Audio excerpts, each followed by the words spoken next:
So we did in the last class um, 4 practical problems on cost accounting, cost sheet. That means cost sheet. So in that class, we have the calculation of purchase, then calculation of calculation of unit produced. So this type of problems. So today we start about unit 4. Unit 4, this is your unit costing. So first chapter is called unit costing. It is related to the cost sheet. So unit costing and cost sheet basically the same. So same type of practical problems we have to calculate from this. Now what is unit costing? So unit costing already এই এপটোতে তোমালোকে চাবা study মেটেৰিয়েলত দুটা video' দিয়া আছে plus Google ক্লাছৰুমত দুটা video' দিয়া আছে তো তাত অকল বেছিকখিনি তোমাক দিয়া আছে যে হোৱাট ইজ ইউনিট কষ্টিং তো তাৰ বিষয়ে তোমাক দিয়া আছে ভিডিঅ'টো ভালকৈ চাই ল'বা আৰু লগতে তোমাকক মই PDF-ত সেই গ্ৰুপত তোমাকক মেটেৰিয়েলটো দি দিছোঁ চ' এইখিনি অকণমান থৰলি পঢ়ি চাবা ইউনিট কষ্টিং একেবাৰে চিম্পল চেপ্টাৰ ইমান টান নহয় যেনেকৈ আমি কষ্ট শ্বীট বনাওঁ তেনেকৈ কৰিম চ' ইউনিট কষ্টিং কৰিব যাওঁতে আমি চাওঁ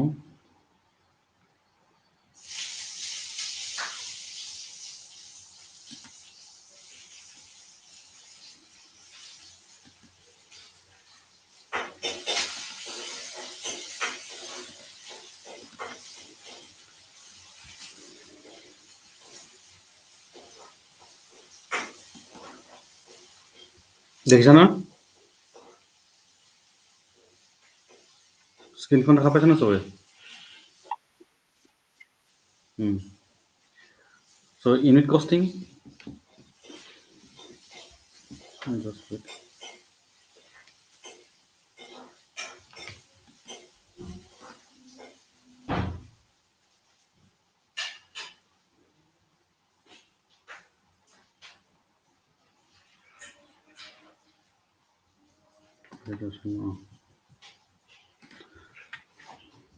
So this is unit costing. So it is unit 4 and unit costing lesser 1 today. So actually unit costing is what? So in this class we should try to cover these things, meaning of unit costing, then cost sheet and overhead rates. Already we have discussed this thing, cost sheet and overhead rate, then tender or quotations. What is tender or quotation? Then practical problems and their solutions. So first of all, we should go to the unit costing. Unit costing basically known as it is one unit costing or one operation costing or output costing. So basically what happened in unit costing? So unit costing identifies the cost of one unit of product, only one unit of product, which we should identify from this unit costing. And next one is it can be done only if a single product or similar range of product is manufactured. It can be done only if a single product or similar range of product is manufactured. So two things is clear, that unit costing is one unit of product. So identify the cost of one unit of product. So earlier in the cost sheet, we have identified the total cost. So total cost. Then some questions asked about determine the cost per unit. So this is cost per unit. The cost per unit is the unit cost. That means per unit of a product. And second one is that it can be done only if a single product or similar range of product is manufactured. So it can be done only single product. So the product may be single and similar range of product. So একে হ'ব লাগিব দুটা. So let's take an example. So example তোমাৰ কি হ'ল মই video' এটা তোমাক দিছিলোঁ যে তাত তোমাৰ পেনৰ কথা কোৱা হৈছিলে প্ৰথম যিটো ভিডিঅ' আছে তাত চাবা ভালে চাবা তাত এটা পেনৰ কথা কোৱা গৈছিলে যে কি কৈছিলে যে এজন কাষ্টমাৰ গ'ল দোকানত গৈ ক'লে যে মোক পাৰ্কাৰ পেন লাগে অ'কে চ' পাৰ্কাৰ পেন লাগে বুলি ক'লে ত' পাৰ্কাৰ পেন কিনিব যাওঁতে সুধিলে যে এটা পাৰ্কাৰ পেনত কিমান হয় তো সুধিলে 100 টকা তো সি কি কৰিলে কোনোবা এটা পাৰ্কাৰ পেন তাৰ পৰা মানে পেকেটৰ পৰা উলিয়াই দিলে আৰু যে মোক এইটো পেকেট কৰে 100 টকা তাৰপিছত যদি গোটেই পেকেটটো লৈ যাওঁ সেই পেকেটটো তোমাৰ আছে 10টা পাৰ্কাৰ পেন পাৰ্কাৰ পেন 10টা আছে বুলি কৈছে 10টা পাৰ্কাৰ পেন যদি গোটেইটো কিনো কিমানত দিব লাগিব 1000 টকা দিব লাগিব তেতিয়ালৈ সি ক্যালকুলেশন কৰিলে যে কাস্টমাৰজনে যে 10টা পাৰ্কাৰ পেনৰ দাম হ'ল তোমাৰ 1000 তো এটাত কিমান হৈ গ'ল 100 rupees হয় নহয় সো এইটো হ'ল তোমাৰ identify the cost of one unit of product তাৰ মানে এটা ইউনিটৰ দাম কিমান হৈ গ'ল তোমাৰ 100 rupees এটা পাৰ্কাৰ পেনৰ দাম সি কি কৰিলে তাৰ পৰা 3টা পাৰ্কাৰ পেন তোমাৰ লৈ আহিলে 3টা পাৰ্কাৰ পেন সিলেক্ট কৰি আনি তোমাৰ দোকানৰ কেছ কাউণ্টাৰলৈ আহিলে কেছ কাউণ্টাৰ ক'লে যে মোক এই 3টা দিয়ক তেতিয়া তোমাৰ কেছ কাউণ্টাৰে বিলটো দিলে যে এইটো দাম কিমান হ'ব বুলি কোৱাৰ পিছত ক'লে যে 500 সো হি চক তো কাস্টমাৰ চক হৈ গ'ল যে আৰে এটা ইউনিটৰ দাম 100 টকা হ'ব লাগে হয় নহয় তো 3টা ইউনিটৰ দাম কেনেকৈ 500 টকা হ'ল তেতিয়া সুধিলে যে কি কাৰণে তেনেকুৱা হ'ল বেছি কাৰণ এটাততো 100 হ'ব লাগে বিং এন একাউণ্টিং ষ্টুডেণ্ট বা একাউণ্টিং ষ্টুডেণ্ট আমিতো জানো এইটো কেলকুলেশ্যন কৰি পাইছোঁ যে 10টাৰ দাম যদি 100 টকা 1000 টকা হয় তেতিয়াহ'লে এটাৰ দাম কিমান হ'ব 100 rupees so the cash counter has replied that you have chosen the different types of Parker pens so this Parker first one the Parker pen is 100 rupees next one is 150 rupees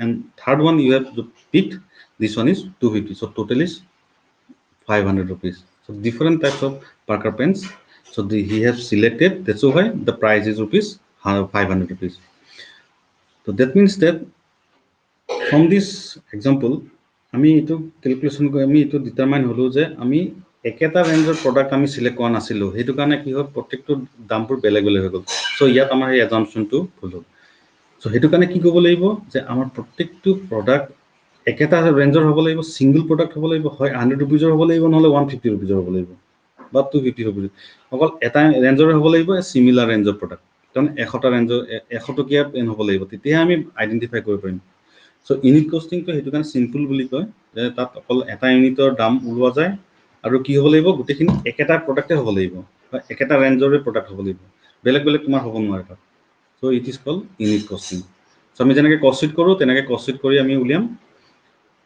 একদম starting ক'ৰ পৰা কৰিম starting from opening stock of material and lastly a profit or a loss so selling price and cost price the difference is called profit so it is the basic concept of unit costing so আমি last ক্লাছত এটা discuss কৰিছিলো the statement of cost or cost sheet the break up দিয়া আছিলে যে opening ষ্টকৰ পৰা আৰম্ভ কৰি পাৰচেজ কেৰিজ আউট ইনৱাৰ্ড আমি টোটাল কৰি কি হৈছে ৰ মেটেৰিয়েল কনজিউম সেইটো দেখা পাইছে জানো চবে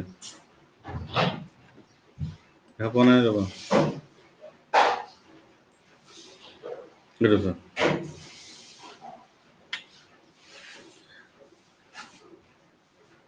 সো এইটো হ'ল তোমাৰ কমপ্লিট কষ্ট শীট ফৰ্মেটখন দ্য লাষ্টৰ চেলিং প্ৰাইচ মাজত প্ৰফিট অৰ লছ আকৌ কৰিছোঁ opening stock add purchase carriage inward add কৰিবা দিছ ক্লোজিং ষ্টক ৰ মেটেৰিয়েল কনজিউম যিটো পাবা তাৰ লগত direct product direct or productive wages direct expenses এটা প্লাছ কৰিবা এইটো prime cost add factory overhead it is called work cost incurred add opening stock of work in progress less closing stock of work in progress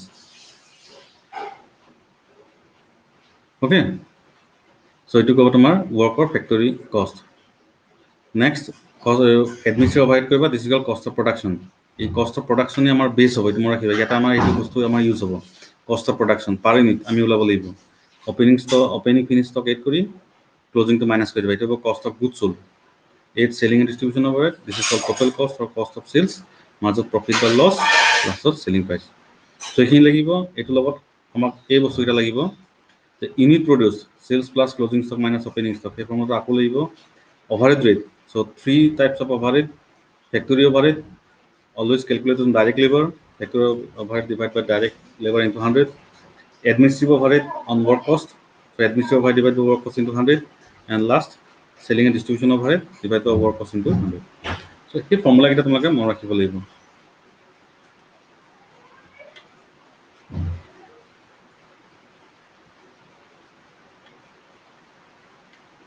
Next, unit costing আৰু এটা বস্তু লাগিব যে tender আৰু quotation. So basically tender or quotation is depending on based on past or previous years data. Suppose এটা example দিছো, suppose তোমাক এটা কাস্টমাৰ আহি ক'লে যে মোক এটা ৰেফ্ৰিজাৰেটৰ লাগে, হা, ফ্ৰিজ এটা লাগে মোক, তো ফ্ৰিজটোৰ দাম কিমান হ'ব? তুমি হ'ল মেনুফেকচাৰিং কোম্পানী, তুমি ক'লা যে দাম এইটো 19,000 টকা হ'ব। তো 19,000 তুমি যে কেলকুলেশ্যন কৰিলা, কেনেকৈ কেলকুলেশ্যন কৰিলা? তাত তুমি ব্ৰেকআপ কৰি দেখাই দিব লাগিব যে ইয়াত মেটেৰিয়েল ইমান ইউজ হৈছে, ডাইৰেক্ট লেবাৰ ইমান ইউজ হৈছে, ফেক্টৰী অভাৰ ইমান ইউজ হৈছে, তাৰপিছত তোমাৰ এডমিনিষ্ট্ৰেটিভ অভাৰ ইমান ইউজ হৈছে, আমি প্ৰফিট 20% মাৰ্জিন ৰাখোঁ, তাৰপিছত আমি চেলিং প্ৰাইচ আমাক 18,000 আমি বিক্ৰী কৰোঁ। যেতিয়া এইখিনি সেই কাষ্টমাৰজনে তোমাক এইটো ষ্টাডি কৰিলে যে তুমি কিমান টকা দি আছা, 18,000 দি আছা। চিমিলাৰলি আনদাৰ দোকান এখনত গ'ল, আৰু এখন দোকানত গৈ দেখিলে যে তাতো তোমাৰ 18,000 পাইছে, একেই ৰেঞ্জৰ এনেকেই প্ৰডাক্ট। কোনোবা এখন দোকানত গৈছে 17,000 ওলাইছে, সেই 17,000 দিব, ব্ৰেকআপ কৰি দেখাইছে যে ইমান টকা লাগিব, মেটেৰিয়েল ইমান টকা লাগিব, ইমান টকা লাগিব। ত' কাষ্টমাৰ ভালদৰে যেতিয়া চালে কোৱালিটি চালে, তাৰপিছত মেটেৰিয়েল চালে, দাম চালে, প্ৰফিট মাৰ্জিন সেইটো চাই মেলি দেখা পালে যে সেই যিটো থাৰ্ড দোকান আছে সেই দোকানখনত পৰা ক'ললে বেছি ভাল হ'ব। ত' সি কি কৰিলে, লগে লগে তোমাৰ 4-5টামান একেলগে অৰ্ডাৰ দি দিলে। That means there is an investigation. So' তাত প্ৰথমতে ইনভেষ্টিগেট কৰিলে যে কোনখন দোকানত আমি কমতে পাম, কোৱালিটি একেই থাকিব লাগিব, কোৱালিটি কোনো কম্প্ৰমাইজ হ'ব নোৱাৰিব। চ' তেনেকৈ আমি চালোঁ যে সেই 3 নম্বৰ দোকানখনত পৰা ল'লে আমি বেছি ভাল হ'ব। চ' সেইটো কি কৰিব, সেই 3 নম্বৰ দোকানখনত সি অৰ্ডাৰ দিলে যে মোক 5টা ৰেফ্ৰিজাৰেটৰ নিদিয়ে। সেইটো এটা তোমাৰ কি হয়, এটা এক্সাম্পল দিছোঁ যে সেইটো from the point of view customer. এতিয়া তুমি চেলাৰ মেনুফেকচাৰিং কোম্পানী হিচাপে তুমি ভাবা। চ' কোম্পানীবোৰে কি কৰে, কাষ্টমাৰবোৰক এট্ৰেকশ্যন কৰিবলৈ কাৰণে কি হয়, টাইমলি কি হয়, তোমাৰ এই পেপাৰবোৰত কিছুমান এড দিয়ে যে আমাৰ ইয়াত ৰেফ্ৰিজাৰেটৰ কিনিবলৈ হ'লে আমাৰ দাম হ'ব 18,000, য'ত মেটেৰিয়েল ইমান হয়, ৰ' মেটেৰিয়েল লেবাৰ ইমান চাৰ্জ হ'ব, এডমিনিষ্ট্ৰেটিভ ইমান হ'ব। সেনেকৈ কোম্পানীবোৰে এডভাৰটাইজমেণ্ট দিয়ে। চ' যিটো এডভাৰটাইজমেণ্ট দিব, যিটো এডভাৰটাইজমেণ্ট দিব, দিছ ইজ কল্ড টেণ্ডাৰ বা কোটেশ্যন। মানে সেইটোৰ ওপৰত বেছ কৰি কাষ্টমাৰবোৰে তোমাক অৰ্ডাৰ দিব। সেইটো তুমি এটা ৰেফ্ৰিজাৰেটৰ দামহে দিলা, তুমি এটা ৰেফ্ৰিজাৰেটৰ দাম দিলা, সেনেকৈ কাষ্টমাৰ ধৰি লওক তোমাৰ 200 দিব পাৰে, যিবোৰ তোমাৰ হ'লচেলাৰ আছে 200 দিব পাৰে বা 100টা ৰেফ্ৰিজাৰেটৰ দিব পাৰে, বেছড অন দিছ ডাটা। তুমি যিটো ডাটা তুমি পেপাৰত দিছা বা যিটো ডাটা তুমি শ্ব' কৰিছা, সেই ডাটাটোৰ ওপৰত ডিপেণ্ড কৰি কি হয়, আমাৰ কাষ্টমাৰবোৰে আমাক অৰ্ডাৰ দিব। চ' দিছ ইজ কল্ড টেণ্ডাৰ বা কোটেশ্যন। চ' সেইটো কাৰণে কি হয়, ইউনিট কষ্টিঙত আমি কৰিবলৈ যাওঁতে আমি কি কৰিব লাগে, কেতিয়াবা যদি এনেকুৱা কোটেশ্যন বা তেনেকুৱা ধৰণৰ টেণ্ডাৰ দিয়া যায়, কুৱেশ্যনত যদি কৈ দিয়ে যে টেণ্ডাৰ আহিছে, কোটেশ্যন আছে, so' in that case we should prepare 2 types of cost sheet. আমি দুটা কষ্ট শ্বীট বনাম। এটা হ'ল তোমাৰ প্ৰিভিয়াছ ডাটা কষ্ট শ্বীট, আৰু এটা হ'ল তোমাৰ based on current data. To' current কিমান হ'ব, প্ৰিভিয়াছ কিমান হ'ব, আৰু কাৰেণ্ট কিমান হ'ব, তাৰ ওপৰত ডিপেণ্ড কৰি আমি দুটা কষ্ট শ্বীট বনাব লাগিব। আমি ডিফাৰেণ্ট টাইপছ অফ প্ৰেক্টিকেলছ আমি পিছৰ ভাগত কৰি গৈ থাকিম। চ' এইটো তোমাৰ কোটেশ্যন। এইটো তোমাক ষ্টাডি মেটেৰিয়েল দি দিছোঁ, পঢ়ি ল'বা অকণমান। চ' প্ৰথম অংক এটা কৰোঁ, এইটো ভেৰি চিম্পল চাম। চ' ইয়াত বেলেগ একো নাই, এইটো কৈছে যে compute the cost of material purchased from the data given below'. So' material purchase ওলাব দিছে। চ' মেটেৰিয়েল পাৰচেজ কেনেকৈ ওলায়, চ' কষ্ট শ্বীটৰ কথা ভাবা। So in the cost sheet, we start from opening stock of raw material. Opening stock of raw material 8 what? 8 purchase. So this purchase is missing. So it is to be calculated.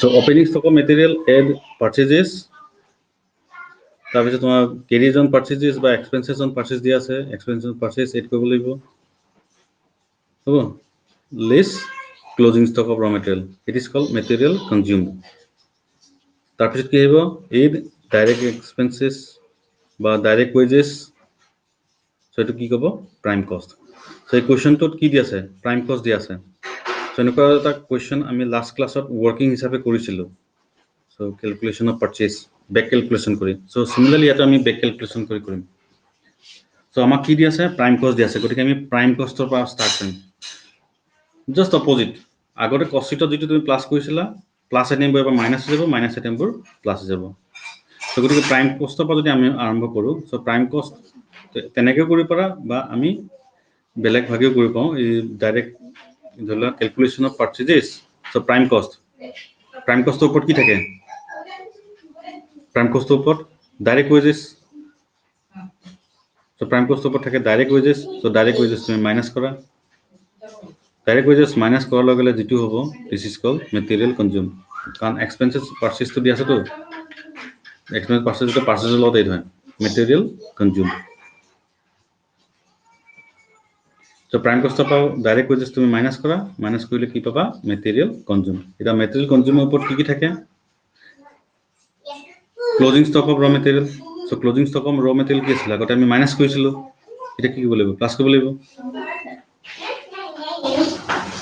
তারপর কি থাকিব purchase তো লগত আমি add কইছিল expenses of purchase so আগতে add কৰিব লাগে এটা আমি কি কৰিম মাইনাস কৰিম so expenses of purchase minus কৰা আৰু লাষ্টত ওপেনিং স্টক অফ ৰ ম্যাটেৰিয়াল মাইনাস কৰা মাইনাস কৰে যেটো পাবা এটো হ'ব তোমাৰ ম্যাটেৰিয়াল ৰ ম্যাটেৰিয়াল পাৰচেজ বা তুমি এটো সেলেক্ট কৰিব পাৰা যে ম্যাটেৰিয়াল কনজিউম সো প্ৰাইম কস্ট তো কেনেকৈ ওলাবা material consume plus direct wages so ইয়াৰ পৰা তুমি ক্যালকুলেশন কৰি কি পালা ম্যাটেৰিয়াল কনজিউম পালা 50000 আকৌ ম্যাটেৰিয়াল কনজিউম তো কেনেকৈ ক্যালকুলেশন কৰে opening stock plus purchases plus direct expenses expenses on purchases minus closing stock তেনেকৈ কৰি পাৰা হ'ব সো তেনেকৈ কৰি এই ইয়াত তুমি ফৰ্মুলা মতে পুট কৰি দিয়া পুট কৰি লাষ্টত কি পালা পাৰচেজেস 50000 যদি কবা বা অল্টাৰনেটিভলি যেটো মই কলো প্ৰাইম কস্টৰ পৰা উল্টাকে আমি যেটো কৰিম তো আমি বেটাৰ এটো কৰিবা কস্ট শিটৰ মতে so prime cost less direct expenses is call material consume তাৰপিছত আগতে ক্লোজিং স্টক মাইনাস কৰিছিল বা প্লাস হৈ যাব সো ক্লোজিং স্টক প্লাস হল ওপেনিং স্টক মাইনাস হল তাৰ ওপৰত কি আছিল এক্সপেন্সেস অফ পাৰচেজেস এটা প্লাস কৰিব লাগে এতিয়া আমি ইয়াত কি কৰিম মাইনাস কৰিম সো এটা এক্সপেন্সেস অফ পাৰচেজ মাইনাস কৰি দিলো 50000 এটা হ'ব তোমাৰ purchases 50000 it is just simple calculation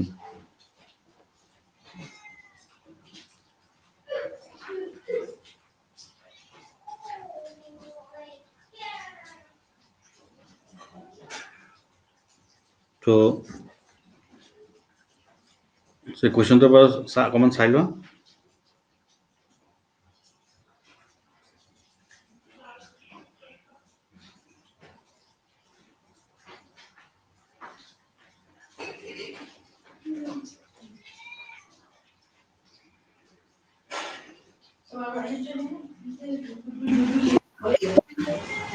বুঝি পাইছা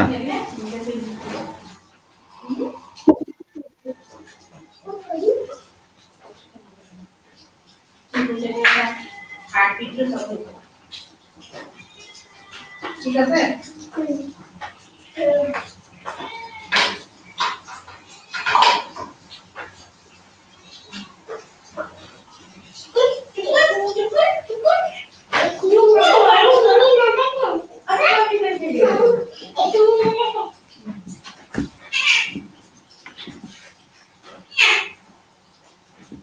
Next question এটা আমি কৰো From the following particulars prepare a statement showing cost per cabinet and profit per cabinet sold cost per cabinet and profit per cabinet sold এটা unit ওলাব দিছে the cabinet manufactured are classed into super and A1 দুটা cabinet কথা কৈছে super and A1 two types of product there is no opening or closing stock of cabinet so material wages তোমার super আৰু A1 তোমাক দিয়া আছে তলত কি দিছে work on cost.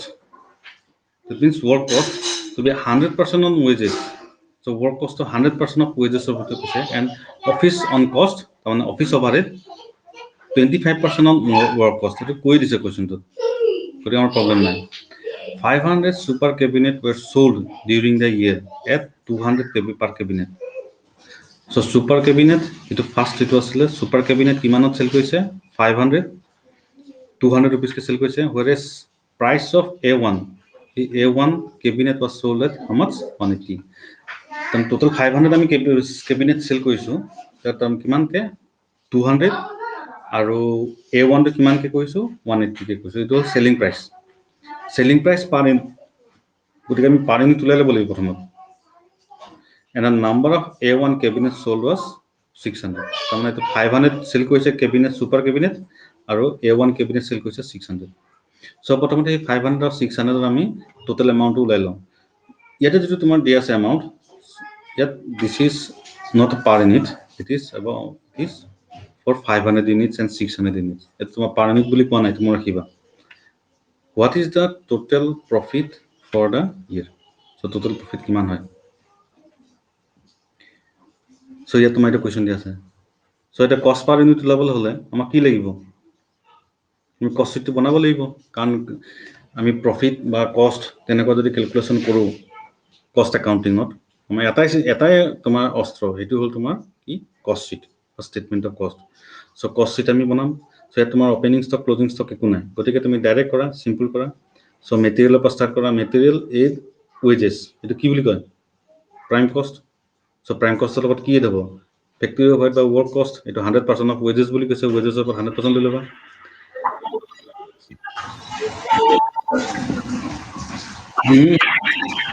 turn off your microphone কোন হয়তো so work overhead এড কৰিলা then it is called work cost তাছত office overhead এড কৰিবা 25% of work cost এটো হ'ব তোমাৰ cost of production তাছত selling and distribution নাই গতিকে এটো হ'ব total cost এই total cost হল কিমান 500 আৰু 600 ইউনিটৰ কাৰণে so per unit ওলাই লোৱা তাছত profit ওলাই দিবা so আমি কেনে কৰিম মকটো দিছো চোৱা তো statement of cost and profit তো দুটা কলম বনাই লবা তো super cabinet for 500 units আৰু A cabinet A1 cabinet for 600 units. The number of cabinets sold 500 600. So material rupees iman dia ase wages dia ase so total kora it is called prime cost. Aid work on cost so 100% of wages upor 100% লৈ লোৱা কিমান হ'ব এটো same সৰকৰ যেটো total kora this is called work cost.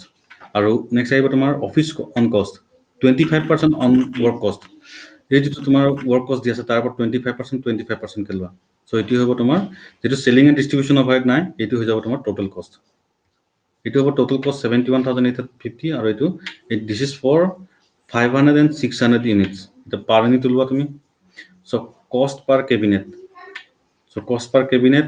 এটো হৈ যাব 500 তে ডিভাইড কৰা কিমান পালা 143.7 আৰু ইটো পাবা A1 তো কিমান পাবা 133.this. So profit per cabinet মাজত আহিব এটো balancing figure last আহিব selling price. So selling price per unit দিয়া আছে তোমাৰ কিমান super cabinet 200 আৰু এটো দিয়া আছে তোমাৰ 180 so এটো তোমাৰ per unit ত বহাই দিয়া বহালে যেটো পাবা difference this is profit per cabinet. তে question তো আৰু এটা বস্তু কৈছে যে what is the total profit for the year so total profit কিমান হ'ব so এটো multiply কৰি দিয়া total selling price কিমান হ'ব 200 into 500 plus 180 into কিমান সেল কৰিছে 600 so total হৈ গল ইমান আৰু total cost কিমান হ'ব এটা আমি total cost ওলাইছিল নহয় এটো cost কিমান আছিল total cost এটো total cost 71850 আৰু 79995 so total কৰা this divide over this is your total profit. So very simple sum কৰা style to অকন বেলেগ তাৰপৰ চাই লোৱা এই কোশ্চেন কি হৰিলা তোমাক অলৰেডি এটো হে দিয়া আছে WhatsApp-ত PDF বনাই দিয়া আছে WhatsApp-ৰ পৰা PDF টো বনাই আছে তুমি তাৰ পৰা চাব পাৰা বা ইয়াতো চাই লোৱা সো এই পাৰ্টটো আই থিংক সুধিব লগা একো নাই এই পাৰ্টটো চোৱা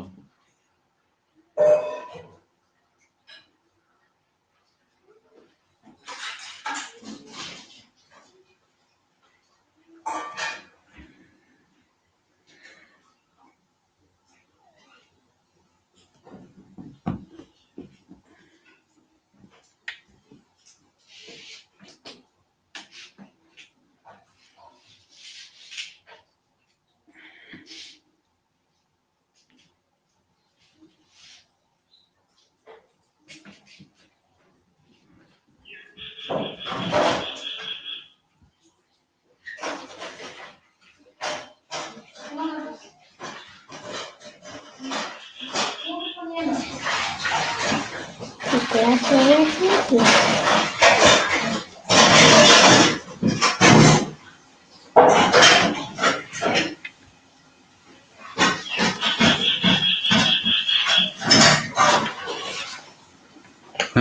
সুধিব লগা আছে নে কিবা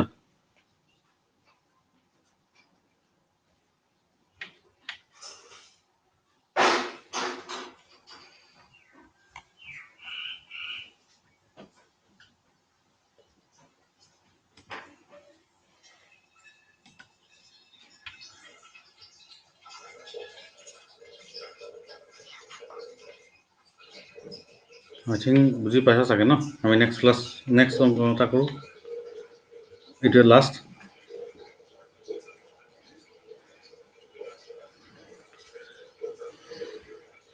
চ' ইয়াত মই যে কৈছিলোঁ যে কোটেশ্যনৰ কথা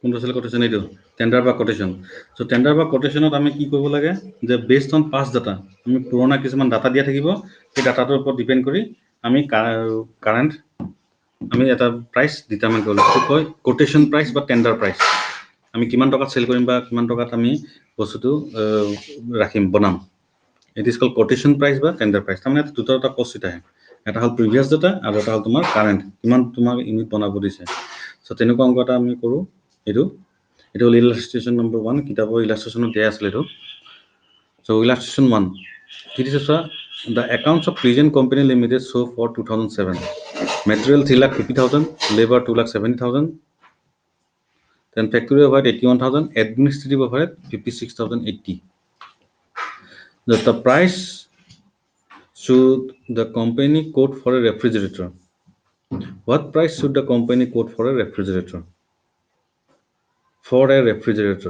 তাৰমানে এটা ৰেফ্ৰিজাৰেটৰ কিমান টকাত কোটেশ্যন কৰিব দাম কিমান হ'ব it is estimated that rupees 1,000 in material and rupees 700 in labor will be required for one refrigerator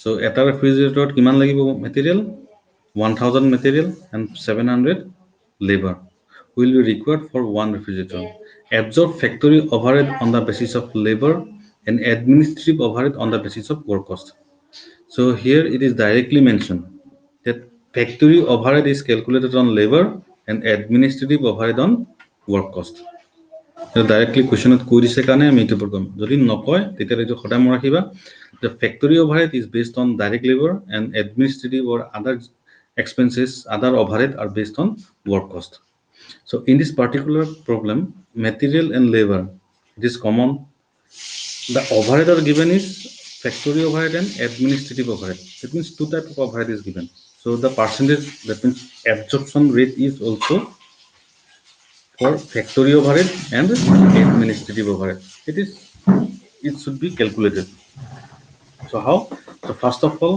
we should calculate based on past data and cost it so statement of cost based on past data so here material is 3,50,000 labor 2,70,000 so it is called prime cost factory overhead it is given how much 81,000 so work cost administrative overhead 56,080 so total is it is called cost of production so there is no selling price here so that's why I have not mentioned the selling price so it is called total cost of production okay so close it now we should calculate the overhead rate so overhead rate for which type of overhead one is factory overhead next one is administrative overhead so factory overhead is always based on direct labor so it is directly mentioned basis of labor and administrative overhead on work cost so first of all factory percentage of factory overhead to labor so factory overhead divided by labor into 100 so factory overhead given is 81,000 divided by plus 70 into 100 so 30% next administrative overhead to work cost so administrative overhead 56,080 divided by 7,01,000 into 100 is equal 8% so this is the cost sheet based on past data now the quotation price the statement of selling price of a refrigerator so in this quotation price, the material for a refrigerator is how much? 1,000 and labor is 700. So material 1,000, labor 700. So prime cost how much? 1,700. It's factory overhead. So factory overhead কিমান percent আছিলে? Factory overhead 30% on labor. So 30% on labor. So labor কিমান আছিল? 700. So 30% on labor. 700. So 30% লৈ কিমান হ'ল? 200. 10. So total is this. It is called work cost. Next overhead is administrative overhead. So it is 8% of work cost. So 8% of work cost. So new work cost is how much? 1910. So ইয়াৰ ওপৰত calculation কৰিবা, ইয়াৰ ওপৰত নহয় কিন্তু দেই, ইয়াৰ ওপৰত calculation কৰিবা 1910 তাৰ ওপৰত 8% কৰিলে কিমান হ'ব 152.80. So it is your cost of production. ইয়াত তোমাৰ selling price কি বুলি কয় selling expenses বা administrative overhead, selling expenses and distribution overhead is not given, so that's why it is also called the total cost. So মাজত profit আহিব তলত selling price. So selling price to কি দিছে চোৱা, a profit of 12.5% on selling price is required on sales. It is মনে ৰাখিবা দেই, on sales. On sales means sales is 100. যদি on cost কলে হয় তেতিয়ালে cost is 100 হলে ইয়াত কি কৈছে on sales, গতিকে আমি sales to 100 বুলি ল'ম। যদি selling price to 100 হয় profit কিমান হল 12.5, তেতিয়ালে cost price কিমান হ'ব, cost price কিমান হ'ব,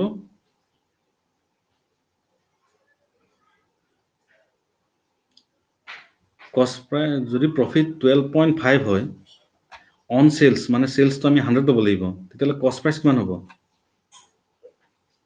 87.5, এইটো হৈ যাব তোমাৰ 87.5। ইয়াতে আমি ক্যালকুলেশন কৰি কৰি আমি যেটো পালো 2062.80, এইটো হল সেলিং প্রাইস অর কস্ট প্রাইস, ইট ইজ ইউর কস্ট প্রাইস। যেটো তো কস্ট প্রাইস হয় গতিকে আমি 87.5 টো লম, নট 100। তো গতিকে প্রফিট তো কেনেকৈ ক্যালকুলেশন কৰিবা, ইয়াত এনেকৈ দিছে, এনেকৈ নকৰি আমি কি কৰিম 12.5 divided by 87.5 into 2062.80, এটো কৰিছা কিমান হয়, এটো তোমাকে কৰিছা কিমান হয়,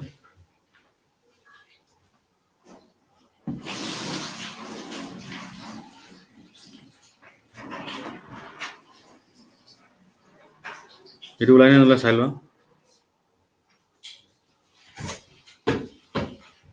So 12.5 divided by 87.5 into 2062.80, so it will tomar 294.685, so it 685 hoye to 69 koi loba, so profit hoye gol tomar 294.69।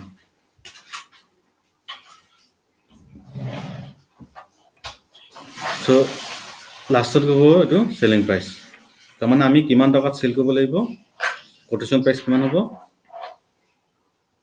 Company make code for refrigerator, তার মানে এটা দাম হ'ব 2357.49, সো এটা রেফ্রিজারেটর দাম হৈ যাব এটো। সো এনেকৈ আমি কৰিব লাগিব ইউনিট কস্টিং অংক। সো এটা কিবা সুধিব লগা আছে নিশ্চয় লো।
সো এই প্ৰফিটৰ কেলকুলেশ্যনটো মই হোৱাটছএপত দি দিছোঁ হা, তাতে চাই ল'ব এইটো।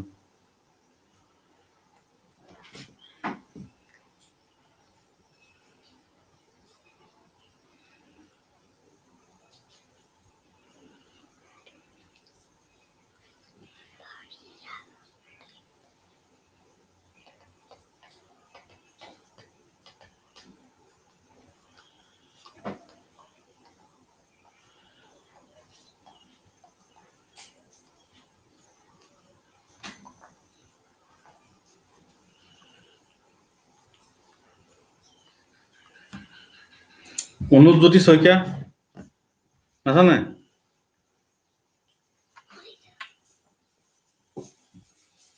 আনমিউট কৰিলেচোন অনুজ্যোতি শইকীয়া।